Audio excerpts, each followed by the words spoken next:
하나님 말씀을 같이 보시겠습니다. 구약성경 사무엘상 1장 1절에서 8절 말씀이 되겠습니다. 구약성경 사무엘상 1장 1절에서 8절 말씀 제가 읽어드리겠습니다. 에브라임 산지에 라마다임 소빔에 에브라임 사람 엘가나라는 사람이 있었으니 그는 여호람의 아들이요 엘리후의 손자요 도후의 증손이요 수베의 현손이더라. 그에게 두 아내가 있었으니 한 사람의 이름은 한나요 한 사람의 이름은 브닌나라. 브닌나에게는 자식이 있고 한나에게는 자식이 없었더라. 이 사람이 매년 자기 성읍에서 나와서 실로에 올라가서 만군의 여호와께 예배하며 제사를 드렸는데 엘리의 두 아들 홈니와 비느하스가 여호와의 제사장으로 거기에 있었더라. 엘가나가 제사를 드리는 날에는 제물의 분깃을 그의 아내 브닌나와 그의 모든 자녀에게 주고 한나에게는 갑절을 주니 이는 그를 사랑합니다. 그러나 여호와께서 그에게 임신하지 못하게 하시니 여호와께서 그에게 임신하지 못하게 하심으로 그의 적수인 브닌나가 그를 심히 격분하게 하여 괴롭게 하니라. 매년 한나가 여호와의 집에 올라갈 때마다 남편이 그같이 하매 브닌나가 그를 격분시키므로 그가 울고 먹지 아니하니 그의 남편 엘가나가 그에게 이르되 한나여 어찌하여 울며 어찌하여 먹지 아니하며 어찌하여 그대의 마음이 슬프냐 내가 그대에게 열 아들보다 낫지 아니하냐 하니라. 아멘.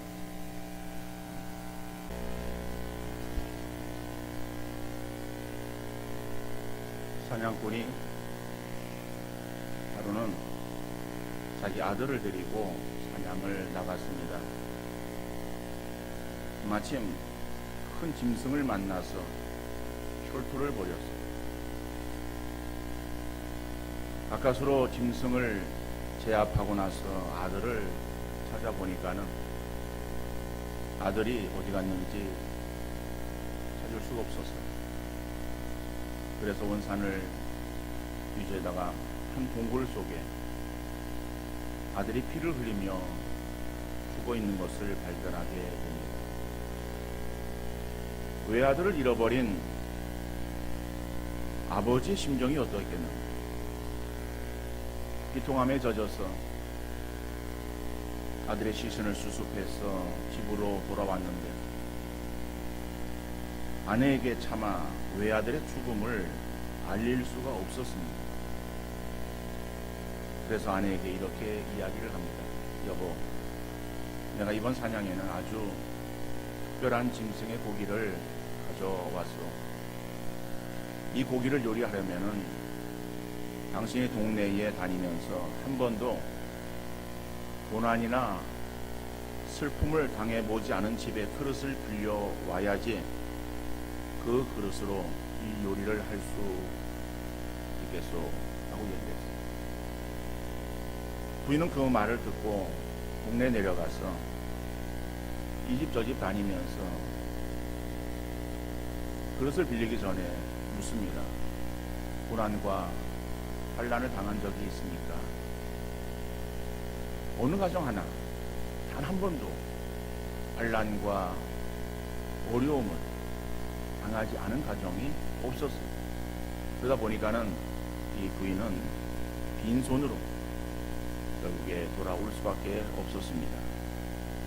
그제서야 남편은 아내에게 외아들의 죽음을 말했다고 합니다. 이 세상에 고통이나 슬픔을 당하지 않은 사람이 어디 있겠습니까?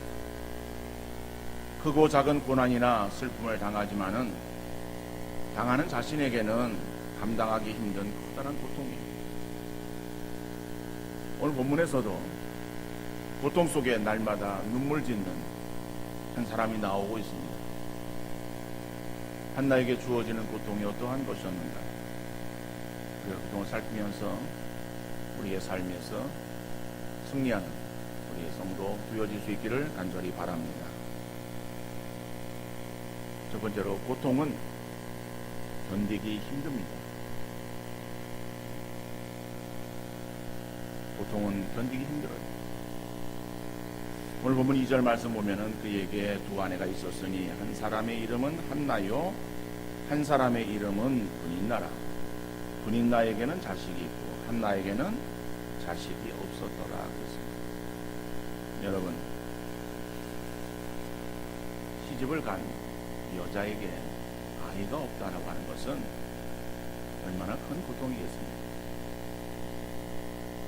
특별히 한나의 남편인 엘가나는 에브라임 사람이었어요. 그런데 한나가 자식이 없어서 두 번째 부인을 얻었는지 아니면 다른 이유에서 부인을 얻었는지 그 이유는 나오지 않지만은 이 엘가나는 한나라고 하는 첫 번째 부인과 분인나라고 하는 두 번째의 부인을 데리고 있었다. 그런데 첫 번째 부인인 한나는 무자했고 두 번째 부인인 분인나에게는 자녀가 있었어요. 자, 그러므로 자녀가 없었던 한나에게 그의 삶은 얼마나 고통의 연속이었겠습니까? 우리는 하기 좋은 말로 무자식이 상팔자라고 그렇게 말할 수 있을 거예요. 또 오늘 본문을 우리가 보면은 한나가 비록 자녀를 낳지 못했지만 그러나 남편은 한나에게 대하여 사랑을 했습니다. 그 한나에게 대한 사랑이 식어진 것이 아니라 더 애틋한 마음을 가지고 남편은 아내를 사랑했습니다. 그러니까는 당신에게는 아들이 없지만은 그래도 당신을 사랑하는 남편이 있지 않습니까? 그러니까 그거 가지고 위로를 받으며 살아가시기 바랍니다 라고 그렇게 옆에서 조언해 주었다고 할 때에 그 말이 한나에게 마음의 위로가 되겠습니까? 우리는 다른 사람의 아픔에 대해서 이해한다고 하지만은 실상 이해를 잘 못하고 있어요. 다른 사람에게라고 하면 무자식 상팔자라고 하는 그러한 이야기가 그냥 넘길 수 있는 그러한 이야기일지 모르지만은 그러나 이 한나에게는 그것이 위로의 말이 되지 못했을 것이다. 우리가 다른 사람을 향해서 격려를 하고 위로를 하는 경우들이 있습니다. 그런데 그러한 말들이 어려움을 당하는 그 입장에서는 다른 사람이 자기에게 해주는 말이 별로 위로가 되지 못할 때가 많아요. 오히려 마음에 큰 상처가 되어질 때가 더 많습니다. 왜 그런가 하면은 우리는 다른 사람을 위로한다고 하면서 그 사람의 입장을 이야기보다는 자기 입장에서 이야기하는 거죠. 자기의 어떠한 생각 속에서 이야기를 해주는 거예요. 그런데 자기의 입장에서 옳은 이야기를 할지라도 그것이 그 상대의 마음에는 위로가 되지 못할 때에 그건 진정한 위로라고 말할 수 없는 것이겠죠. 오히려 그렇게 말하는 것이 상대에게 더 큰 마음의 상처가 될 수도 있습니다. 우리가 그 사람의 심정을, 그 사람의 형편을 온전히 이해하지 못하면은 우리가 많은 말을 하는 것이 오히려 그 사람을 더 힘들게 할 수도 있어요.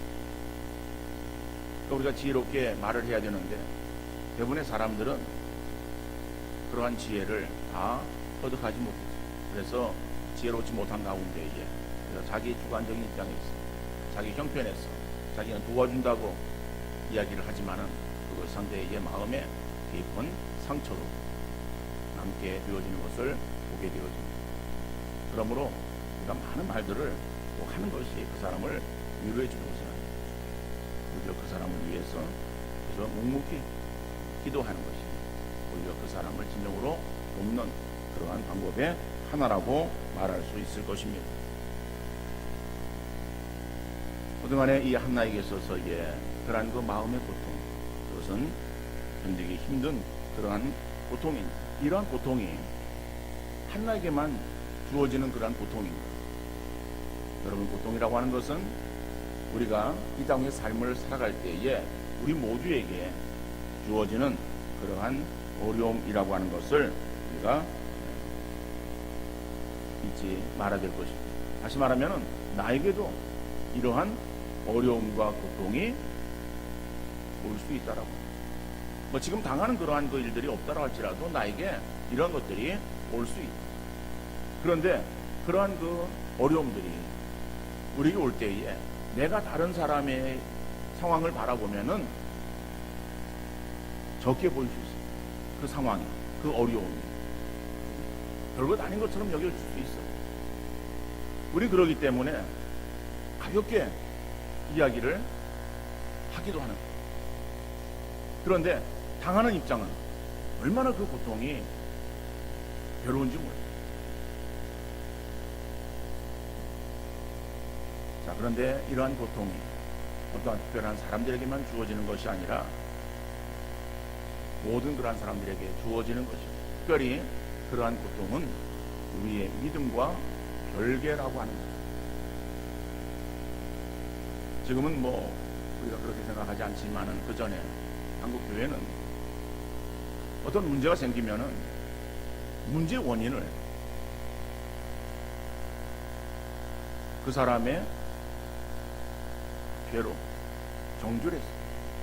당신이 죄가 있기 때문에 이런 어려움을 당하는 것이다 라고 정죄를 하는 거예요. 그리고 그런 말을 하지 않을지라도 그러한 눈으로 바라보았어요. 성경에 무지해서 그런 거예요. 하나님은 우리에게 믿음이 없고 또한 우리가 꼭 잘못해서 우리에게 어려움을 주시는 하나님은 아니십니다. 하나님께서 우리에게 어려움을 주실 때 그 어려움의 이유는 알 수 없지만은 그러나 우리 모든 사람들, 이 땅에 살아가는 모든 사람들에게는 다 나름대로의 그러한 어려움과 고통을 만날 수 있다라고 하는 거예요. 히브리서 12장 8절 말씀 보면은 징계는 다 받는 것이거늘 너희에게 없으면 사생자요 친아들이 아니니라 라고 말씀하고 있어요. 히브리 기자는 우리 성도들에게 당하는 어려움을 징계라고 말합니다. 그런데 징계라고 하는 의미는 일반 사회에서 생각하는 그런 의미와 성경에서 말하고 있는 징계의 의미는 다릅니다. 일반 사회에서는 징계 그러면은 그것은 뭐 또한 벌의 일종으로 생각할 수 있습니다. 그런데 성경에서 징계라고 하는 단어를 쓸 때는 그것은 훈련이나 연단, 시련 이러한 의미로 그 징계라고 하는 단어를 쓰는 거예요. 다시 말하면은 사회에서는 징계가 어떠한 것에 대한 잘못으로 주어지는 결과로 그렇게 보고 있지만은 그러나 성경에서는 우리 믿음의 성도들에게 주어지는 그 어려움은 잘못해서 주어지는 그러한 벌의 일종으로 보는 것이 아니고 하나님께서 우리를 사랑하시사 우리를 더 연단시키고 우리를 훈련시키기 위해서 주시는 것으로 말씀하고 있습니다. 그래서 히브리서 12장 8절에서도 징계는 다 받는 것이거늘 그랬어요. 다시 말하면 우리에게 어려움은 다 주어지는 것이다. 그런데 이러한 어려움들이 너에게 없으면 사생자여 친아들이 아니다라고 말합니다. 다시 말하면 하나님의 친아들, 하나님의 자녀 되었으면은 하나님께서 그 자녀를 사랑하시사 자녀의 성장과 성숙을 위해서 우리에게 어려움을 주신다라고 하는 것이죠. 그래서 우리가 살아가면서 우리의 삶 속에 여러 가지 어려움과 고통과 만날 수가 있다. 그러니까 이런 것을 만날 때에 이상한 일 당하는 것처럼 그렇게 여겨서는 안 되는 것이다. 자, 그러면은 한나의 그러한 이 고통, 이러한 고통은 어떠한 상태였을까? 두 번째로 죽을 만큼 아픈 고통이다. 자, 고통은 괴로운 거예요. 그런데 괴로운데 오늘 한나가 당하는 이러한 이 고통은 죽을 만큼 아픈 고통. 오늘 본문 6절 말씀 보니까는 여호와께서 그에게 임신하지 못하게 하심으로 그의 적수인 분인나가 그를 심히 격분하게 하여 괴롭게 하더라 그랬어요. 여러분, 엘가나에게는 두 명의 아내가 있었다 그랬죠. 한나와 분인나. 그런데 한나는 무자였고 분인나는 자녀가 있었어요. 몇 명의 자녀인지는 몰라요. 뭐 자녀가 있었습니다. 그런데 이 분인나가 두 번째 부인이에요. 그 두 번째 부인이면은 첫 번째 부인과의 어떤 서열의 문제도 있지 않겠어요? 그러면은 이 둘째가 첫째를 향해서 우리말로 한다면은 형님이라고 하면서 잘 위해주고 떠받쳐주면서 살았으면은 얼마나 좋았겠어요. 근데 그러지 못하고 시기하는 마음을 갖습니다. 그에 대해서 라이벌 의식을 갖는 거예요. 그래서 오늘 성경에 보면은 그 분인나를 향해서 뭐라고 말하는가 하면은 그의 적수인 분인나가 그를 심히 격분하게 하여 라고 말하고 있어요. 그래서 이 적수인 이 말을 영어 성경 NIV에서는 말 그대로 라이벌로 생각했다는 거예요. 그러니까는 이 분인나가 한나에게 대해서 좋은 감정을 갖는 것이 아니라 라이벌 의식을 가져서 한나를 할 수만 있으면은 자기 밑으로 내려앉히려고 행하는 거예요. 우리가 이거는 뭐다 이해할 수 있는 그러한 말 아니겠습니까? 여자들은 TV 연습국 가운데서 사극을 그렇게 좋아하지는 않는 것 같아요. 그렇지만 이 사극을 보면은 궁중에 왕을 나타낼 때는 그 주변에 여러 여자들이 있어요. 그 여자 가운데서 중전이 있어요. 그 중전이 첫 번째 부인이죠. 정부인이죠. 정부인 밑에 궁녀들을 아내로 삼는 경우들이 있어요. 근데 그러한 그 궁녀들에서 왕의 그러한 이제 첩이 되어지는 그러한 그 여자들을 보면은 그 안에 얼마나 암투가 있습니다. 얼마나 시기가 있습니다. 뭐 이런 것은 연속을 보지 않아도 우리 여자들은 그냥 척하면 다 알 수 있는 그러한 내용들 아니겠어요? 오늘 이 엘가나의 가정이 그랬어요. 한나와 분인나가 그러한 상태였다. 그러니까는 이 분인나가 한나를 굉장히 힘들게 했고, 그래서 한나는 분인나로 인해서 격분합니다. 그런데 오늘 6절의 말씀은 이 분인나가 한나를 괴롭게 할 목적으로 격분했다라고 하는 그러한 의미로 6절의 말씀을 쓰고 있습니다. 자, 그러면 분인나가 한나를 격분하는데 두 가지의 그러한 그 이유, 나름대로.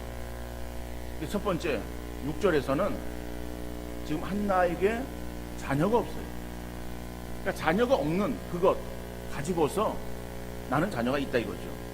그렇기 때문에 자녀 없는 한나를 어떻게든 자기보다 좀 밑에 놓으려고, 그래서 그를 여러 가지 괴롭히는 거예요. 그 괴롭힘으로 인해서 한나의 마음은 힘이 격분했다라고 합니다.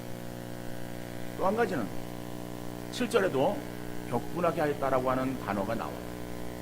그런데 6절과 7절을 보면은 7절은 6절의 말씀을 받는 것이 아니라 내용이 달라요. 7절의 내용을 보면은 매년 한나가 여호와의 집에 올라갈 때마다 남편이 그같이 하매 분인나가 그를 격분시키므로 그가 울고 먹지 아니하니 그랬습니다.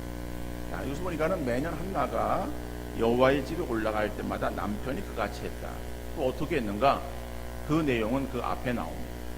오늘 보면 3절에 보면 이 사람이 매년 자기 성읍에서 나와서 실로에 올라가서 만군의 여호와께 예배하며 제사를 드렸는데 엘리의 두 아들 홈리와 비나스가 여호와의 제사장으로 거기 있었더라 그랬어요. 그러니까는 매년 때가 되어지면은 올라가서 제사를 드리는 거예요. 근데 그 드렸던 제사가 어떠한 제사인가 라고 할 때에 그 제사는 화목제입니다. 여러분, 제사에 구약의 제사가 5가지 제사가 있어요. 그 제사 가운데서 화목제는 다른 제사와 좀 다른 특징들이 있어요. 그래서 그 화목제의 제물은 규정이 있습니다. 다른 제사의 제물들은 규정이 없어요. 자기 형편껏 드리는 거예요. 화목제는 비둘기는 안 된다라고 되어져 있어요. 왜 화목제물을 드릴 때에 비둘기는 안 되는가? 그거는 이 다른 제사들은 다 불태워서 드립니다. 화제로 드립니다. 화제로 드린다는 것은 불을 태워서 드린다라고 하는 거예요. 아니면은 그러한 그 제사의 가운데서 제사장이 드릴 몫이 있어요. 그러니까 제사장이 드릴 몫 그걸 떼고 나머지를 이제 다 불태워 드리기도 하는데, 화목제는 여호와께 드릴 이 부분이 있어요. 제물의 부분이. 자, 그리고 제사장에게 드릴 부분이 있습니다. 그 부분들을 떼놓고 나면은 나머지를 가지고서는 제사를 드리는 그런 사람들이 서로 나누는 거예요. 나눠서 먹는 거예요. 그 제물을. 그렇기 때문에 비둘기를 드리면은, 비둘기는 뭐 그거 떼고 나면은 먹을 게 있어요? 뭐 여러분, 뭐 비둘기 우리 고기를 우리는 먹지 않습니다만은 작은 뭐 삼계탕 요만한 거, 그거를 그냥 안에다 밥 넣지 않고선 그거 올려가지고서 먹으려고 그러면 그거 뭐 제대로 그렇게 나눠 먹을 게 있겠어요? 혼자 먹는 거지. 큰 닭이나 나눠 먹는 거지. 자, 그런 식이에요. 그러니까는 화목제는 그런 거예요. 그런데 그 화목제를 드릴 때에 4절에 보면은요, 엘가나가 제사를 드리는 날에는 제물의 분깃을 그의 아내 분인나와 그의 모든 자녀에게 주고, 5절에 한나에게는 갑조를 주니 이는 그를 사랑합니다. 그랬어요. 다시 말하면 화목제를 드릴 때에 화목제 물 가운데서 그것을 나누어서 이제 다 몫을 줍니다. 자기 몫을 다 주는데, 한나는 그 몫의 배를 주는 거예요. 더 많은 것들을 한나에게 주었는데, 그 이유가 엘가나가 한나를 사랑했기 때문에 그렇다라고 말하는 거예요. 그래서 오늘 7절에서는 바로 그것을 말하는 거예요. 남편이 그같이 하매라고 하는 그것은 그렇게 남편이 아내를 사랑하는 그러한 그 모습을 보이는 거예요. 그러니까는 그런 모습 볼 때에 분인나의 마음은 어떻게 했어요? 속에서 어떻게 해요? 열불이 나는 거예요. 그래서 그러한 것 때문에 한나를 괴롭게 하는 거예요.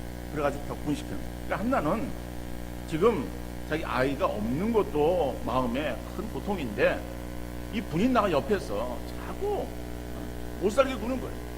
이래저래 해가지고 뭐 여자의 투기로 인해서 그냥 시기하는 그런 그 마음이 있으니까는 더 못 살게 구고, 이러다 보니까 한나에게는 가중되어진 고통 가운데 거하게 되거든요. 그래서 한나가 당하는 고통을 어떻게 우리가 말할 수 있는가라고 하면은, 그것은 죽을 지경이다. 좀 마음이 괴로워서 죽을 지경이다. 사람이 너무 힘들고 아프면은 죽을 것 같다 그러잖아요. 뭐 죽음이라는 것을 한번 경험하는 건데도 고통을 모르잖아요. 죽음의 그런 고통을 예를 들어서 그런 죽음을 맞이할 때의 마음에 주어지는 고통이겠죠. 우리가 뭐 죽을 때에 무슨 뭐 또한 큰 다른 어떠한 것을 통해서 죽는 것이 아니라 자연사를 할 때 보면 많은 고통인 거예요. 근데 어떤간에 우리가 그런 표현을 써요. 죽을 것 같다. 너무 힘들고 너무 아프면은 그냥 말을 그렇게 쓰잖아요. 그러니까 한나의 고통이 어떻겠는가? 그래서 죽을 것 같은, 죽을 만큼 아픈 고통, 이렇게 말을 하는 것입니다.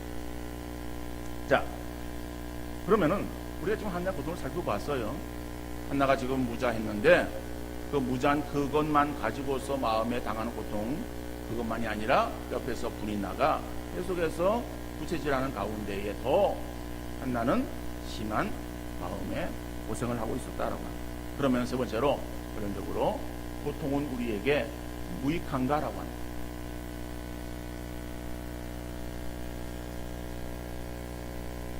한나에게 있어서의 무자한 것, 그것은 자기 자신이 당하는, 스스로가 당하는 마음의 고통도 있어요. 그렇지만은 오늘 본문은 그것을 말하는 것이 아니라 분인나가, 그의 적수, 그전 개혁 성경에는 그의 대적 이렇게 말하는 거예요.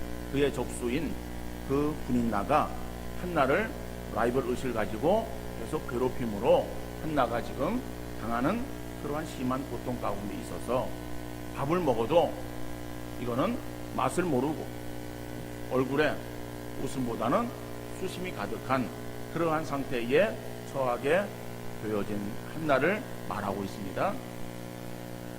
자, 오늘날 사단은 마치 분인나처럼 우리를 그렇게 힘들게 하고 있습니다.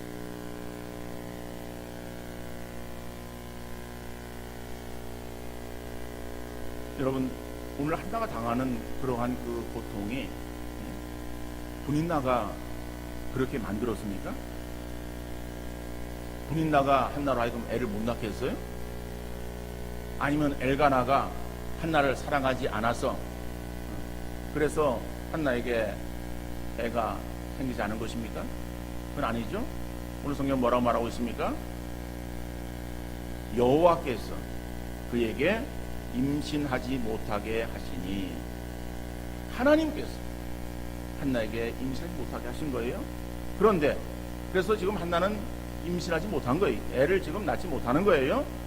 근데 그러한 그 형편과 상황을 옆에 분인나가 그거를 가지고서 충동질하는 거예요.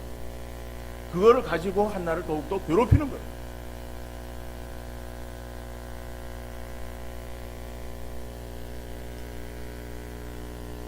여러분, 우리가 어려움을 말할 때에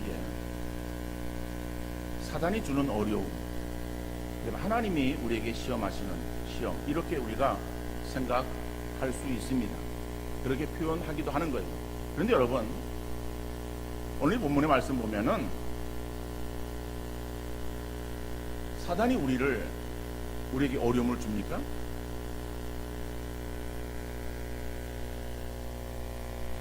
어려움은 누가 주는 것입니까?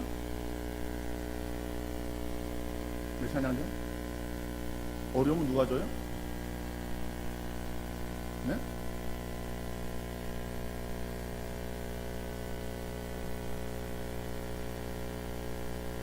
몰라서 대답하는 거예요? 알면서도 기분 나빠서 대답하는 거예요? 여러분, 어려움은 오늘 보니까, 본문에서 보니까 누가 주는 거예요? 하나님이 주시는 거예요. 왜요? 여호와께서 그에게 임신하지 못하게 하셨다라고 합니다. 여러분, 한나에게 있어서의 무자한 거, 한나가 아이를 낳지 못하는 거, 그거는 하나님께서 한나의 태를 지금 막으신 거예요. 그러니까 그 어려움은, 한나의 어려움은 누가 주신 거예요? 하나님이 주신 거죠. 그러니까 우리 생각할 때에 하나님은 시험하지 않는 하나님이고 하나님 우리에게 어려움을 주지 않는 하나님인데 왜 오늘 본문은 뭐 그렇게 이렇게 말하고 있고 또 저 목사는 설교하면서 뭐 저렇게 이야기하고 있는가? 사단이 우리에게 주는 어려움은 우리를 넘어뜨리기 위한 것이다. 우리 그렇게 알고 있는데 지금 이상한 소리 하고 있지 않느냐? 여러분, 그렇게 생각할 수 있어요. 그런데요, 중요한 것은 우리가 믿는 하나님은 어떤 하나님이십니까? 그러면 참 이게 대답하기 아주 난해해요. 왜? 하나님이 한마디로 우리가 뭐 어떻게 말할 수 없잖아요. 그 가운데 하나가 뭔가 하면은 하나님은 생사화복을 주관하시는 하나님이에요. 그 사실을 믿습니까? 생사화복을 주관하신다 그랬어요. 그러면은 생이 하나님께부터 주어지는 거죠. 사가 살고 죽는 거예요. 지금 사가 하나님께서 주어져요. 그 다음에 화가 하나님께서 주어지고 복이 하나님께서 주어져요. 그러니까 모든 것의 주인은 하나님이에요. 하나님이 우리에게 어려움도 주시고, 여러분, 고난을 생각하면은 구약의 욥을 생각할 수 있습니다. 욥의 고난이 누구에게서 주어진 것인가? 언뜻 보면은 사단에게서 주어진 것처럼 보여집니다. 물론 사단이 시기에서 하나님이 너무 욥을 자랑하니까는, 그래서 아니 하나님, 욥이 하나님께서 다 잘 해주시니까는 하나님 잘 섬기는 거지, 그런 거 없으면 하나님 잘 섬기겠습니까? 그런 거예요. 그러니까 하나님께서 그래, 그러면 생명을, 그의 생명 건들지 말고 그러면 네가 마음대로 해라 그랬어요. 그러니까는 그래서 욥의 모든 재산들을 다 하루아침에 날아가 버리게 만드는 거예요. 또 그 다음날 하루아침에 자녀들을 다 잃게 만드는 거예요. 또 욥의 건강을 잃게 만들었어요. 욥에게 남은 것은 생명이에요. 자, 그러지만은 하나님께서 사단에게 허락하신 거예요. 하나님은 욥을 아셨고 그 욥에게 있어서 그렇게 하도록 하나님께서 허락하셨기에 사단이 행한 거예요. 사단이 자기 마음대로 행하는 것도 아니다라고 하는 거예요. 오늘 본문에서 한나가 무자한 것이 사단이 한나로 하여금 무자하게 만든 것이 아니다라고 하는 거예요. 그런데 하나님께서 한나에게 준 어려움이에요.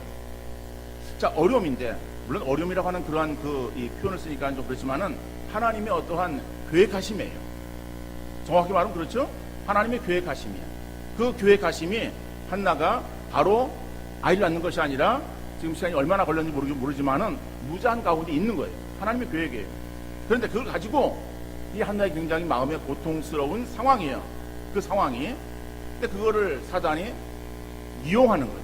분인나가 그걸 가지고 이용하는 거예요. 왜? 한나를 자꾸만 넘어뜨리고 한나로 하여금 주저앉게 만들려고. 오늘날도 마찬가지라고 하는 거예요. 우리가 당하는 어려움이 있어요. 그 어려움, 이것을 가지고 사단은 우리를 넘어뜨리기 위해서 여러 가지 관계를 꾸미는 거예요. 다른 사람이 정말 나를 위해서 해주는 좋은 말도 내 마음을 바꾸어서, 그래서 그 말이 내게 굉장히 서운하게 들리도록 만들어요. 그럼 만드는데 그럼 누구 손해예요?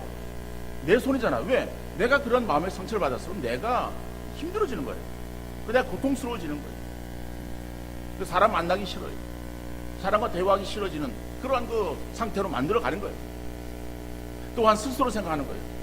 스스로 자신을 바라볼 때에 내가 심한 패배자처럼, 패배한 사람처럼 그렇게 보여지게 만들어요. 그래서 주눅들어서 기도 못 펴고 그냥 주저앉아 버리게 만드는 그러한 여러 가지의 관계들, 이 사단의 관계예요.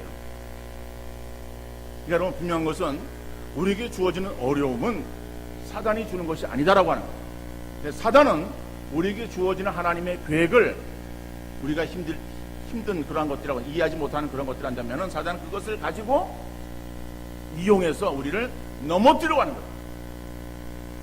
그러니까는 우리가 고통을 당하면은, 어려움이 있으면은요, 그 어려움을 가지고 사단의 그러한 관계에 우리가 넘어가거나 아니면 다른 사람들을 바라보거나 다른 사람들의 이야기에 내가 귀를 기울이거나 어떤 우리에게 주어지는 어떤 상황들만을 바라보는 것이 아니라 그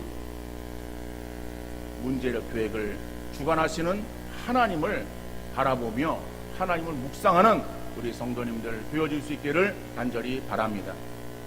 그래서 하나님의 어떠한 주어진 어려움을 갖다가 제가 하나님의 그 계획으로 바꿨어요. 하나님께서 우리에게 주시는 그러한 그 일들이 있어요. 근데 그것은 우리가 이해하지 못하는 거예요. 그럴 때 우리가 어려움으로 그렇게 표현할 수밖에 없어요. 여러분 그렇잖아요. 결혼한 한나에게 있어서 자녀가 없다라고 하는 것은 얼마나 큰 나름대로의 고통이겠어요. 어려움이겠어요. 그렇죠? 그래서 어려움이라고 말하는 것뿐이에요. 그런데 그 하나님께서 한나를 무작게 하신 것, 자녀가 없도록 만드신 것은 하나님의 뜻하신 바가 있기 때문에 그렇다라고 해요. 우리는 그 사실을 이제 사무엘상을 통해서 살펴볼 것입니다. 물론 오늘 살펴보는 것은 아니에요. 자, 그렇다면은 우리의 삶에도 마찬가지입니다. 우리에게 있어서 주어진 여러 가지의 그러한 일들이 있습니다. 그런 일들을 우리가 만나면은 그럼 이상한 일 우리가 당하는 것처럼 생각하지 말고 이 일이 왜 내게 이루어지고 있는가? 왜 내게 이루어졌는가? 하나님이 어떠한 뜻이 있는가? 라고 하는 것을 생각하면서 하나님을 묵상하는 그러한 믿음의 성도 되어질 수 있기를 간절히 바랍니다. 히브리서 12장 6절에 보면은 주께서 그 사랑하시는 자를 징계하시고 그가 받아들이는 아들마다 채찍질 하심이라 하였으니 그랬어요. 그러니까는 히브리서 12장에서는요 징계라고 하는 단어를 아까 말씀드렸듯이 우리를 훈련시키는 어떤 연단하는 그러한 것으로 우리가 그 말씀을 의미를 새게 되는데, 주께서 그 사랑하시는 자를 훈련하시고 연단하시고 그가 받아들이시는 아들마다 채찍질하시고, 그러니까 채찍질 한다라고 해서 매를 드는 거예요. 여러분, 부모가 자녀에게 매를 들면은 죽으라고 매를 드는 부모가 있어요? 아니잖아요. 그런데 매를 요즘은 이게 매는커녕 말도 제대로 못할 그러한 이 상황이 지금 처해 있어서 아주 굉장히 점점 힘들어져요. 여기 별이는 그렇지 않겠지만은 때리려 그러면은 대들면서 신고하겠다 그러면은 이거 할 말이 없을 거예요. 자, 그런데 부모가 자녀를 채찍질할 때, 그러죠? 매를 때릴 때에 죽으라고 때리는 부모는 없잖아요. 왜? 내가 뭐를 잘못했기 때문에 잘 되라고 행하는 거예요. 훈련을 시킬 때에 훈련이 앞에 시합을 놓고 훈련을 통해서 좋은 성적을 내기 위해서 강한 훈련으로 몰아가는 것 아니겠습니까? 그런 훈련을 받을 때, 그런 어떠한 교육을 받을 때에 그 자체는 힘들고 어렵지만은, 그러나 그것은 나를 사랑하는 그러한 부모의 뜻하심이다라고 하는 거예요. 그래서 계속해서 히브리서 12장 10절로 11절 보니까는 그들은 잠시 자기의 뜻대로 우리를 징계하였거니와, 이거는 부모를 말합니다. 육신의 부모가 자녀에게 있어서의 징계하는 것, 이것은 잠시 자기의 뜻대로, 부모의 뜻대로 우리를 징계하였거니와 오직 하나님은 우리의 유익을 위하여 그의 거룩하심에 참여하게 하시느니라. 무릇 징계가 당시에는 즐거워 보이지 않고 슬퍼 보이나 후에 그로 말미암아 연단 받은 자들은 의와 평강의 열매를 맺느니라. 무릇 징계가 당하는 그러한 그 하나님의 어떠한 뜻하심, 그 가운데 우리에게 주어진 어려움이에요. 어렵게 느껴지는 그러한 상황들, 그러한 그 상황들은 당시에는 즐거워 보이지 않고 슬퍼 보이나, 그렇죠? 고난을 받을 때는 그 고난이 우리에게 있어서 힘들어 보여요. 힘듭니다. 그래서 그것이 얼마나 힘들어요? 아플 만큼 큰 고통이에요. 그렇지만은 그러한 그 우리에게 있어서 슬퍼 보이지만은 후에 나중에는 그로 말미암아 연단 받은 자들은, 연단 받은 자예요. 그 어려움을 참아 견디는 연단이에요. 연단 받은 자들은 의와 평강의 열매를 맺는, 금강석을 재련해서 순금이 나오듯이 우리의 신앙의 모습이 그러한 연단을 통해서 더 다듬어지고 더 갖추어지고 온전케 되어지기를 바라신 하나님의 뜻하심 가운데에 그 다음에 의와 평강의 열매를 맺게 되어진다라고 합니다. 여러분, 우리는 하나님의 자녀가 되었고 하나님 아버지께서는 우리를 부모가 자기 자녀를 양육하듯이 훈련시키듯이 우리 인도하시는 거예요. 그러니까는 우리가 어떠한 어려움을 만나든지 그 어려움 가운데에 더욱더 하나님만을 바라보고 하나님을 찾는 그러한 믿음의 사람들 되어질 수 있기를 간절히 바랍니다. 매일 우리의 삶에는 생각지 않았던 일들이 발생하고 우리의 힘으로 어찌할 수 없는 상황에 처할 때가 많이 있어요. 그러나 분명한 것은 우리 하나님 아버지께서는 우리를 보아와 같이 버려두지 아니하시고 우리를 안위해 주시는 분이심을 믿으시기를 바랍니다. 어떤 문제로 인해서 눈물이 앞을 가릴 때에 피난처 되시고 방패가 되시는 하나님을 찾아서 그 하나님의 도우심으로 승리하시고 그 하나님의 인도하심으로 우리가 더욱더 믿음이 견고해지는 귀한 성도들 다 되어질 수 있기를 주님 이름으로 축복합니다.